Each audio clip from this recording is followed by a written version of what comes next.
శ్రీ మైసూర్ చాముండేశ్వరి దేవి జ్యోతిష్యాలయం. సమస్యలతో చింతిస్తున్నారా? అయితే ఒక్కసారి గురూజీకి ఫోన్ చేయండి. అనారోగ్యంతో బాధపడుతున్నారా? ఆర్థికంగా ఇబ్బంది పడుతున్నారా? మనశ్శాంతి కోల్పోతున్నారా?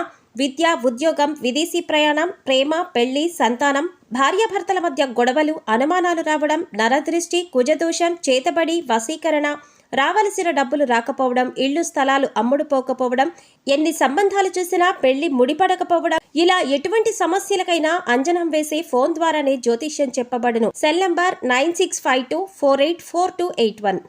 ఓం శ్రీమాత్రీ నమః. ఛానల్లోకి స్వాగతం అండి. అదృష్టం అంటే కన్యరాశి వారిదే. వీరు పుట్టుకతోనే భగవంతు నుండి అనేక వరాలను పొందారు. అందుకే వీరి జీవితంలో ఎటువంటి సమస్యలు, ఇబ్బందులు ఎదురవుతున్నా ధైర్యంగా ముందుకు వెళ్ళగలుగుతున్నారు. అయితే కన్యరాశి వారి అదృష్టానికి కారణం ఏమిటి, అలాగే ఆ భగవంతు నుండి వీరు పొందిన వరాలు ఏమిటి అనే విషయాలతో పాటుగా కన్యరాశి వారి జీవితంలో ఆశించిన ఫలితాలు సాధించడానికి చేయవలసిన దేవతారాధనతో పాటుగా పాటించవలసిన పరిహారం గురించి ఈ వీడియోలో వివరంగా తెలుసుకుందాం. కానీ అంతకంటే ముందుగా మీరు కనుక మన ఛానల్ని ఇప్పటి వరకు సబ్స్క్రైబ్ చేసుకోకపోతే వెంటనే సబ్స్క్రైబ్ చేసుకొని పక్కనే ఉన్న బెల్ ఐకాన్ నొక్కి ఆల్ సెలెక్ట్ చేసుకుంటే మేము ఇలాంటి వీడియోస్ అప్లోడ్ చేయగానే ముందుగా మీకు నోటిఫికేషన్ వస్తుంది. ఈ రాశి వారిది మామూలు అదృష్టం కాదు. వీరు చేసుకున్న ఎన్నో జన్మల పుణ్యఫలం వల్ల సాక్షాత్తు ఆ భగవంతుడే వీరికి అనేక వరాలను ప్రసాదించాడు. కాబట్టి వీరి జీవితంలో ఎన్ని అడ్డంకులు ఉన్నా అన్నింటినీ సులభంగా జయించగలుగుతున్నారు. అయితే ఈ రాశి వారు అంతటి అదృష్టాన్ని ఎలా పొందారు, అలాగే భగవంతు నుండి వీరు పొందిన వరాలు ఏమిటి అనే విషయాల గురించి తెలుసుకుందాం. ఈ రాశి వారిది అదృష్టం అంటే కేవలం వారానికో, నెలకో, సంవత్సరానికో కాదు. వీరికి జీవితాంతం అదృష్టం ఉంటుంది. కేవలం స్త్రీలకు లేదా పురుషులకు అనేటువంటి భేదం లేకుండా ఈ రాశిలో జన్మించిన ప్రతి ఒక్కరికి కూడా ఈ అదృష్టం ఉంటుంది. అయితే ఈ రాశిలో జన్మించిన వారి స్వభావం గురించి తెలుసుకుందాం. ఈ రాశి వారు దృఢ సంకల్పం, కార్యాచరణ శక్తిని కలిగి ఉంటారు. అలాగే వీరికి ఆత్మవిశ్వాసం ఎక్కువగా ఉంటుంది. వీరు దయాగుణం, దానగుణం, క్షమాగుణం కలిగి ఉంటారు. అలాగే వీరు ఒక వ్యక్తిని నమ్మారంటే వారిపై పరిపూర్ణమైన విశ్వాసాన్ని, నమ్మకాన్ని ఉంచుకుంటారు. అలాగే వీరికి నచ్చిన వారు అపరాధం చేసినప్పటికీ క్షమించే గుణాన్ని కలిగి ఉంటారు. అయితే వీరు ఒక వ్యక్తిపై ఒక అభిప్రాయానికి వచ్చినట్లయితే వారి అభిప్రాయాలను మార్చడం ఎవరి తరం కాదు. అలాగే వీరు ఎన్ని కష్టాలు వచ్చినా ధైర్యంగా ఎదుర్కొని విజయాన్ని సాధించడానికి ప్రయత్నిస్తారు. వీరి జీవితం ఎప్పుడు కూడా అదృష్టానికి దగ్గరగా ఉంటుంది. విలాసవంతమైన జీవితాన్ని గడపడానికి ఇష్టపడతారు. అంతేకాకుండా వీరికి వివాహం తర్వాత జీవితం చాలా బాగుంటుంది. అలాగే మీరు చూడటానికి అందంగా ఉంటారు. అంతేకాకుండా కళాత్మకమైనటువంటి వస్తువులను సేకరించడంలో మంచి అభివృద్ధిని కలిగి ఉంటారు. మంచి వస్త్రాధరణ చేసుకోవడం అంటే వీరికి చాలా ఇష్టం. అలాగే ఓపికతో కష్టపడి పనిచేసే మనస్తత్వాన్ని కలిగి ఉంటారు.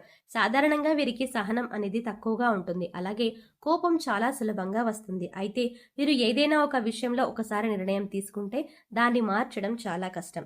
వీరికి మొండితనం అనేది చాలా ఎక్కువగా ఉంటుంది. అయితే ఈ రాశి వారు ప్రేమకు లొంగిపోతారు. అయితే వీరు పొగడ్తలకే నమ్మరు. అలాగే ఎంతటి పనులనైనా సులభంగా పూర్తి చేయగల నేర్పుని కలిగి ఉంటారు. అంతేకాకుండా ఇతరులకు మార్గదర్శకంగా ఉంటారు. సంపాదన విషయంలో వీరిది అదృష్టమని చెప్పవచ్చు. మీరు ఏ రంగంలో ప్రవేశించినా సంపాదన పరంగా లోటు ఉండదు. అలాగే వీరు సాంఘిక కార్యక్రమాల్లో బాగా రాణిస్తారు. ఫోటోగ్రఫీ, చిత్రలేఖనం వంటి వాటిపై వీరికి ఆసక్తి ఎక్కువగా ఉంటుంది. వీరికి అదృష్ట సంఖ్య 6, అదృష్ట రంగు తెలుపు, అలాగే అదృష్టాన్ని తెచ్చే వారం శుక్రవారం. అయితే ఈ రాశి వారి జీవితంలో అదృష్టం ఏ విధంగా ఉంటుంది, అలాగే భగవంతుడు వీరికి ఇచ్చినటువంటి వరాలు ఏమిటో తెలుసుకుందాం. ఈ రాశి వారికి భగవంతుడు ఇచ్చిన వరమే వీరి ఆర్థిక పరిస్థితి. ముఖ్యంగా వీరికి పెద్దల నుండి ఆస్తులు సంక్రమిస్తాయి. అలాగే వీరి చేతుల్లో ఎప్పుడూ ధనం ప్రవాహంలాగా ఉంటుంది.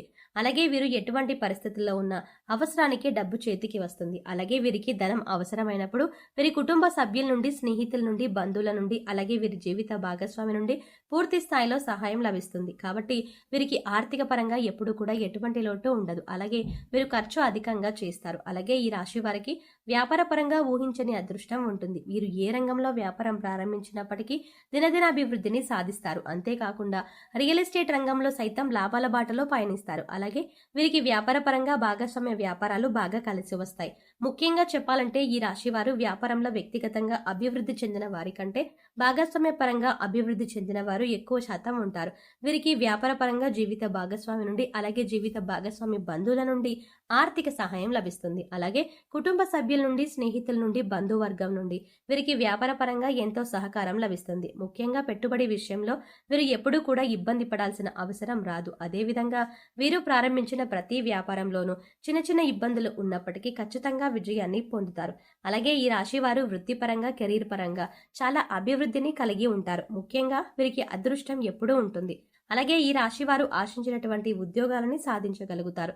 అలాగే విదేశాల్లో ఉద్యోగం చేయడానికి ప్రయత్నించేవారు సులభంగా వారి ప్రయత్నాలను సఫలం చేసుకుంటారు. అలాగే వీరికి విద్యాపరంగా నూతన విషయాలను నేర్చుకోవడంలో చాలా ఆసక్తిని చూపిస్తారు. పోటీ పరీక్షల్లో వీరికి అదృష్టం ఎప్పుడూ వెన్నంటే ఉంటుంది. అలాగే సాంకేతిక విద్యలో బాగా రాణిస్తారు. విదేశాలకు వెళ్లి చదువుకునేందుకు ప్రయత్నాలు వీరికి సులభంగా సఫలమవుతాయి. అలాగే ఈ రాశిలో జన్మించిన రాజకీయ నాయకులకు మంచి గుర్తింపు, కీర్తి ప్రతిష్టలు కలిగి ఉంటారు. అంతేకాకుండా ఈ రాశి వారు క్రీడారంగంలో ప్రవేశించిన, కళారంగంలో ప్రవేశించిన మంచి గుర్తింపుని పొందగలుగుతారు. వారి యొక్క వ్యక్తిగత జాతకాల ప్రభావం వల్ల వీరు ఏవైనా ఇబ్బందులు కలిగి ఉండాలేమో కానీ ఈ రాశిలో జన్మించిన వారికి ఎక్కువ శాతం అదృష్టం అనేది వీరి వెంటే ఉంటుంది. అలాగే ఈ రాశి వారు ఎక్కువ శాతం ప్రేమ వివాహాలను చేసుకుంటారు. అదేవిధంగా ప్రేమించిన వ్యక్తిని జీవిత భాగస్వామిగా పొందుతారు. అంతేకాకుండా జీవిత భాగస్వామి నుండి వీరికి ఆర్థికంగా సహాయం లభిస్తుంది. అలాగే వీరికి కుటుంబం నుండి, కుటుంబ సభ్యుల నుండి ఎప్పుడూ కూడా మంచి మద్దతు లభిస్తుంది. అంతేకాకుండా వీరు ఎప్పుడూ కూడా కుటుంబ సభ్యులతో విలాసవంతంగా జీవితాన్ని గడపడానికి ఇష్టపడతారు. అలాగే వీరు ఎక్కువగా కుటుంబ సభ్యులతో కలిసి పుణ్యక్షేత్రాల సందర్శనం, తీర్థయాత్రలు వంటివి చేస్తూ ఉంటారు. ఈ రాశి వారు ఏ రంగంలో ఉన్నప్పటికీ వీరికి అదృష్టం అనేది ఎప్పుడూ వెంటే ఉంటుంది. అంతేకాకుండా వీరికి ఆరోగ్యపరంగా కూడా ఎటువంటి ఇబ్బందులు అనేవి ఎదురు కావు. అయితే కొన్ని సమయాల్లో వీరికి శారీరక శ్రమ, అలాగే మానసిక ఒత్తిడి ఎక్కువగా ఉంటుంది. కాబట్టి చిన్న చిన్న అనారోగ్య సమస్యలు ఎదురవుతాయి. అయితే వీరికి ఉన్నటువంటి అదృష్టం ఏంటంటే వీరికి వచ్చినటువంటి అనారోగ్య సమస్యలన్నీ కూడా వీరిని అంతగా బాధించవు. అయితే ఈ రాశి వారు వారికి ఉన్నటువంటి కోపం, మొండితనం వంటి వాటి వల్ల అప్పుడప్పుడు ఇబ్బందులను ఎదుర్కోవాల్సి వస్తుంది. ముఖ్యంగా వీరు అనవసరంగా ఇతరులకు హామీలు ఉంటారు. ఇలా ఉండటం వల్ల వీరికి లేనిపోని ఆర్థిక సమస్యలు వస్తాయి. అలాగే వీరు ఇతరుల మాటలను అస్సలు లెక్క చేయరు. కొన్ని సందర్భాల్లో అనుభవజ్ఞ సలహాలను పాటించడం వల్ల వీరికి చాలా మంచి జరుగుతుంది. అయితే వీరు చాలా విషయాల్లో వీరు తీసుకున్న నిర్ణయాలకు మాత్రమే పాటిస్తారు. ఇతరుల నిర్ణయాలకు గౌరవాన్ని ఇవ్వరు. కాబట్టి కొన్ని పరిస్థితుల్లో ఇబ్బందుల పాలవుతారు. అలాగే వీరు ఎవరినైనా ప్రేమిస్తే ఎదుటి వారి నుండి కూడా అదే స్థాయిలో ప్రేమను ఆశిస్తారు. దీనివల్ల కూడా వీరు మానసికంగా ఒత్తిడి, ఆందోళనకు గురవుతారు. అలాగే వీరు కుటుంబాన్ని, బంధువులను అమితంగా ప్రేమిస్తారు. వారికి ఎటువంటి కష్టం వచ్చినా కూడా వీరికి కష్టం వచ్చినట్టు చింతిస్తారు. దీనివల్ల కూడా వీరికి అనవసరమైనటువంటి ఒత్తిళ్లు పెరిగే అవకాశం ఎక్కువగా ఉంటుంది. ఈ రాశి వారు కొన్ని సందర్భాల్లో వారికి ఉన్నటువంటి కోపం, మొండితనం వంటివి తగ్గించుకోవడం వల్ల జీవితంలో మరింత అభివృద్ధిని సాధించగలుగుతారు. అలాగే ఎదుటి వారి అభిప్రాయాలకు గౌరవించడం, అనుభవజ్ఞ సలహాలను పాటించడం, పెద్దలను గౌరవించడం వంటివి కూడా మీరు పాటించాలి. అలాగే వీరు జీవితంలో ఆశించిన ఫలితాలను సాధించడానికి పాటించవలసిన పరిహారం గురించి తెలుసుకుందాం. వీరు ప్రతి అమావాస్య తిథి రోజున బ్రాహ్మణునికి భోజనం పెట్టాలి. అలాగే మంగళవారం రోజున ముత్తైదుకు తాంబూలాన్ని ఇవ్వాలి. అలాగే ఈ రాశి వారు ప్రతి మంగళవారం ఉపవాస నియమాన్ని పాటించాలి. అలాగే శనివారం రోజున నవగ్రహాలకు తైలాభిషేకం చేయించుకొని నల్ల నువ్వులు, బెల్లం, కందులు, మినుములు దానంగా ఇవ్వాలి. ఏ విధమైన పరిహారాలను పాటించడం ద్వారా వీరి జీవితంలో అనుకున్న లక్ష్యాలను సాధించగలుగుతారు. సో చూసారు కదండి, ఈ రాశి వారిని అదృష్టం ఏ విధంగా వరించింది, అలాగే వీరికి భగవంతుడు ఇచ్చిన వరాలు ఏమిటి అనే విషయాలతో పాటుగా ఈ రాశి వారి జీవితంలో ఆశించిన ఫలితాలను సాధించడానికి చేయవలసిన దేవతారాధనతో పాటుగా పాటించవలసిన పరిహారం గురించి ఈ వీడియోలో వివరంగా తెలుసుకున్నాం కదా. ఈ వీడియో మీకు నచ్చినట్టయితే లైక్ చేయండి. మీ ఫ్రెండ్స్ అండ్ ఫ్యామిలీ మెంబర్స్లో ఎవరైనా కన్యా రాశి వారు ఉన్నట్లయితే వారితో ఈ వీడియోని షేర్ చేసుకోవడం మాత్రం ఎట్టి పరిస్థితుల్లో మర్చిపోకండి. కానీ ఎంతకంటే ముందుగా మీరు కనుక ఇప్పటి వరకు మన ఛానల్ని ఇంకా సబ్స్క్రైబ్ చేసుకోకపోతే వెంటనే సబ్స్క్రైబ్ చేసుకుని పక్కనే ఉన్న బెల్ ఐకాన్ క్లిక్ చేసి అందులో ఆల్ సెలెక్ట్ చేసుకుంటే మేము ఇలాంటి వీడియోస్ అప్లోడ్ చేయగానే ముందుగా మీకు నోటిఫికేషన్ అందుతుంది. మరో చక్కటి వీడియోతో మళ్ళీ కలుద్దామండి. ఓం శ్రీమాత్రే నమః.